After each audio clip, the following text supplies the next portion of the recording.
Tuviste una experiencia parlamentaria que recuerdan con mucho cariño.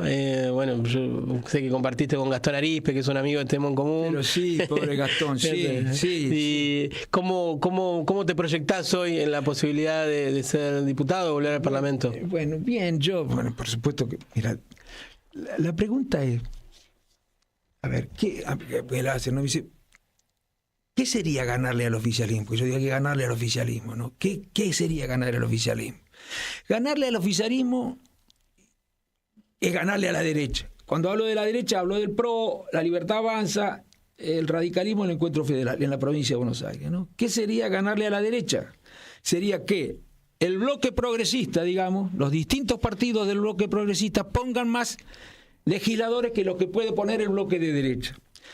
Ahora, ¿cómo se logra mejor ese objetivo? ¿Cómo hacemos? ¿Qué es lo más inteligente para que en la próxima elección en la provincia de Buenos Aires ingresen más legisladores progresistas que legisladores de derecha? La pregunta es esta: ¿yendo todos juntos o yendo cada uno por sus colores? Yo hasta ahora pienso que es yendo todos juntos. Si me demuestran que no es así, bueno, vamos a conversar, porque para mí no hay nada más importante que evitar que siga teniendo mayoría en el Congreso este señor, que ya la tiene en el Ejecutivo, por supuesto. Allí no hay oposición.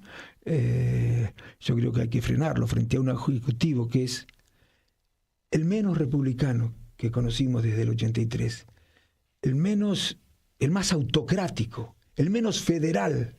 Ningún gobierno apretó tanto a las provincias, respetó tan poco las autonomías provinciales como este, y ningún gobierno ha sido tan insensible desde el punto de vista social, tan indiferente frente a las consecuencias de sus políticas como este.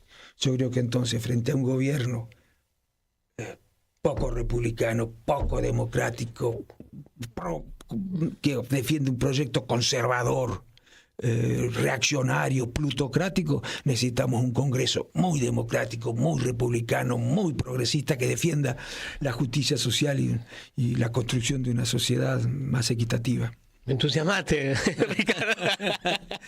Me entusiasmaste, me parece que traes lo mejor de esa tradición política. Y qué bueno que no te hayas ido a la casa, que no hayas buscado también comodidades, privilegios, que claro, cualquiera los puede gestionar, sino que estés todavía con eso. Hay algunos que me dicen, sí, bueno, deja, pero lo que me dicen en el partido, yo les pido a los que dicen que hay que dar la pelea en el partido que la den, porque decir hay que darla, pero no la dan ni por afuera ni por adentro, y yo creo que esto, si nosotros tenemos éxito, va a hacer reflexionar al partido, que va a desandar el camino, va a desandar el camino recorrido y finalmente tratará de hacer algo que lo permita reconciliarse, que le permita reconciliarse con la sociedad. Si sigue en estas posiciones, el partido desaparece directamente.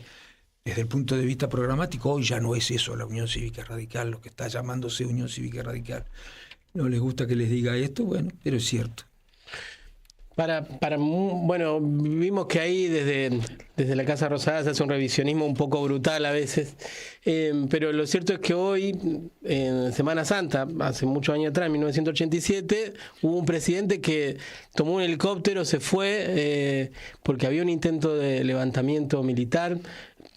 La democracia no es algo que nació así en sí mismo, sino que se luchó, como para ir ya liberándote, porque te agradezco mucho que estés acá y la riqueza de esta charla. Los pibes, cuando pensás en los pibes, los jóvenes y esa historia de tu viejo, los milicos, las botas, pero también este discurso que grita, ¿qué pensás cuando pensás en los pibes? No, a mí me preocupan los chicos porque creo que están muy influidos por esta prédica anarcocapitalista, individualista, materialista, interesada, que considera que la justicia social es una aberración, como dice el presidente, que la solidaridad, cuando uno habla de la solidaridad se ríen, de la generosidad, de la fraternidad también, creen que el sálvese quien pueda, la mejor alternativa, la mejor estrategia para desarrollarte en la vida. A mí me preocupa mucho eso, porque son esos chicos los que algún día tendrán que gobernar, ¿no?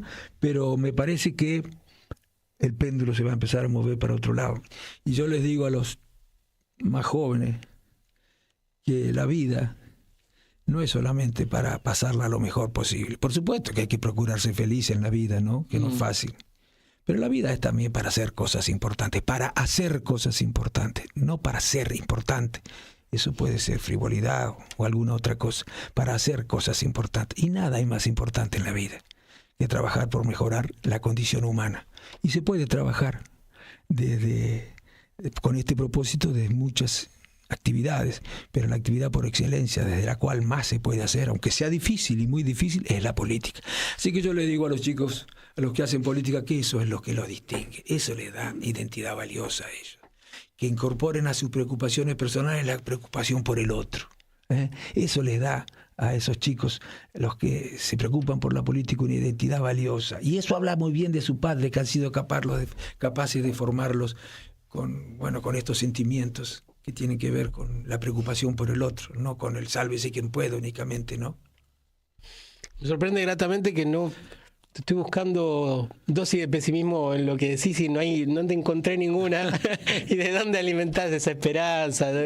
Interesante, qué bueno.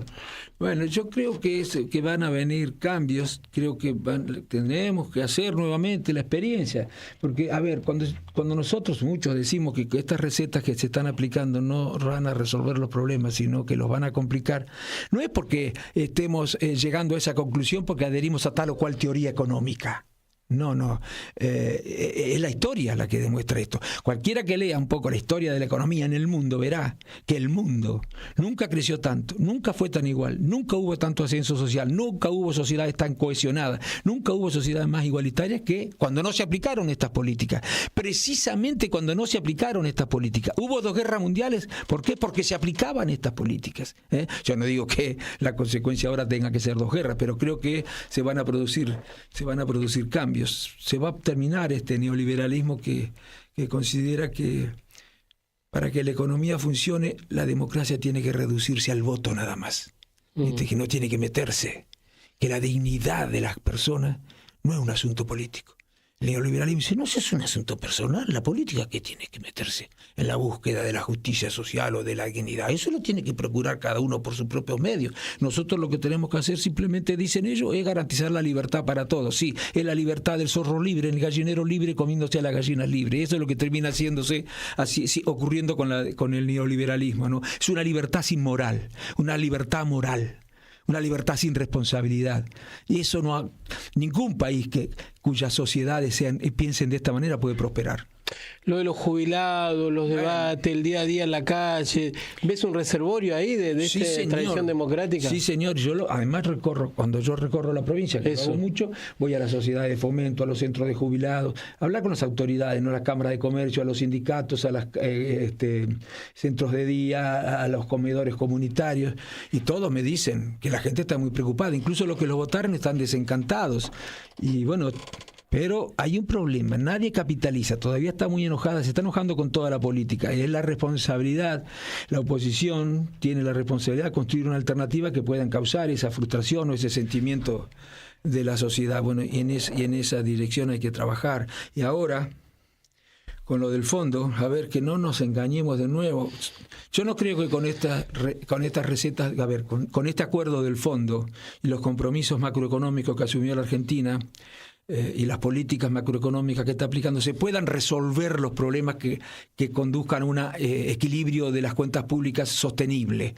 Claro que hay que arreglar las cuentas públicas, pero además hay que mejorar el sueldo de los jubilados, además hay que mejorar la calidad del empleo, además hay que mejorar los hospitales públicos, además hay que mejorar los planes de vivienda, además hay que mejorar las universidades, además hay que mejorar la calidad del trabajo y los derechos de los trabajadores. Eso no va a ocurrir aunque se arreglen las cuentas públicas, porque este gobierno está aplicando políticas que van a producir precisamente los efectos contrarios. ¿Vos crees que con que se arreglen las cuentas públicas se van a resolver los problemas de los jubilados? Además de arreglar las cuentas públicas, tenés que hacer un montón de cosas que este gobierno no está dispuesto a hacer.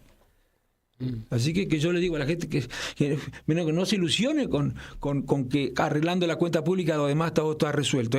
Como si vos arreglás las cuentas públicas se va a resolver el autoritarismo del gobierno. ¿Por qué se va a resolver? Eso no lo vas a arreglar con las cuentas públicas. ¿Por qué si vos arreglás las cuentas públicas van a haber más trabajo, más inversiones, más economía real? No, eso dependerá de las políticas que apliques una vez que arreglaste las cuentas públicas o al mismo tiempo que estás arreglando las cuentas públicas. Y este señor no va a hacer otra cosa que dejar que el mercado resuelva. No conozco ningún país en el mundo que haya podido resolver los problemas de los que no son ricos. Sí, los de los que son ricos, por supuesto.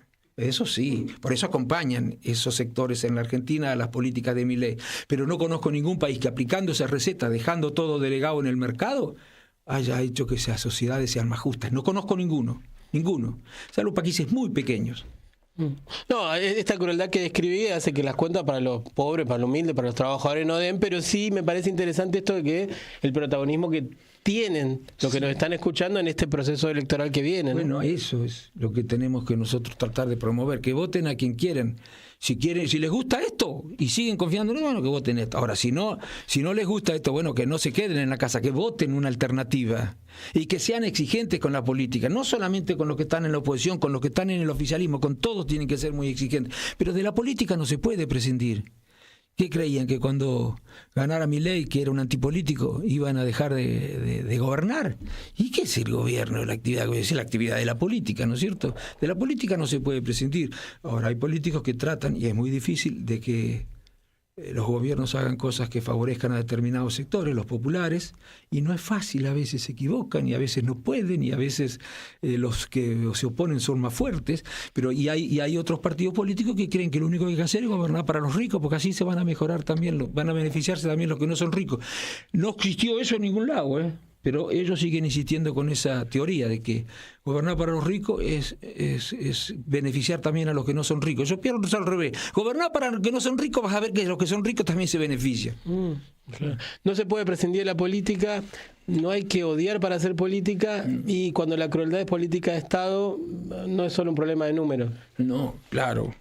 Bueno, cuando la política es amoral en ese sentido, que no piensa que la ética tenga que introducirse, por ejemplo, en las políticas económicas. No. Lo único que hay que hacer es tomar decisiones que permitan que el mercado y los actores en el mercado funcionen con absoluta libertad. Como si el obrero de una empresa de la construcción multinacional tuviera los mismos intereses que el dueño de esa empresa de la construcción multinacional. No, tienen intereses diferentes. Uno quiere cobrar mejor y el otro le quiere pagar menos para tener más rentabilidad. Bueno, en ese caso tiene que estar la política mediando, porque si no vamos a construir sociedades muy injustas, con un porcentaje importante de personas que mandan y un porcentaje importante de personas que siempre se van a sentir subordinadas. Interesante, volviste a núcleos muy potentes de la democracia y es cierto lo que decís, a veces parece que eso ya está dado y sin embargo uno vuelve a ese análisis y lo coteja con la realidad y volvemos a ver que hay cosas que espantan, pero también gratamente que asombran, ¿no? Como la política como herramienta de transformación. Sí, la política como herramienta de transformación, pues porque la política transforma, para bien o para mal. Pero bueno, tenemos que tratar de... A veces a los ciudadanos nos cuesta, digamos, discernir bien cuáles son las políticas. Supongamos somos de los sectores que viven de un salario, sectores populares. Y a veces los ciudadanos tienen dificultad para discernir cuál es la propuesta que más les satisface, que mejor atiende sus intereses. A veces es difícil. Bueno, yo les diría que utilicen este recurso, que hagan este ejercicio para darse cuenta mejor. Fíjense, ¿qué políticas apoyan los súper ricos? Esos que van a la televisión y que dan cátedra acerca de lo que deberían hacer los gobiernos, las grandes corporaciones económicas, no la pequeña y mediana empresa, esas hay que defender, las grandes corporaciones económicas, esas cuyos CEOs o sus propietarios están en la televisión dando clase acerca de lo que habría que hacer con la economía del país. Cuando esos sectores apoyan determinadas políticas, lo más probable es que no sean las que les convienen a los sectores populares. Si tienen alguna duda acerca de que tienen que votar, fíjense a quiénes apoyan ellos para dar, entonces votemos la otra. Gracias, Ricardo. No, gracias a vos. Gracias, de verdad. Un abrazo grande. Muchas gracias. Gracias por este espacio y por esta calidez a la que nunca renunciaste. Pero, pobre Diego, muchísimas gracias a vos, Diego. Te felicito por el programa. Muchísimas gracias. Bueno, vamos a meter una tandita. Entonces, vino Marco. Marco, ¿cómo andás? Muchas gracias por estar acá. Bueno, vamos a ver si tomamos unos mates y seguir tramitando este cálido y hermoso encuentro con Ricardo y que lo seguiremos en la semana trabajando. Metemos una tandita, después de la tanda seguimos acá en Barrio Adentro. Gracias a todos.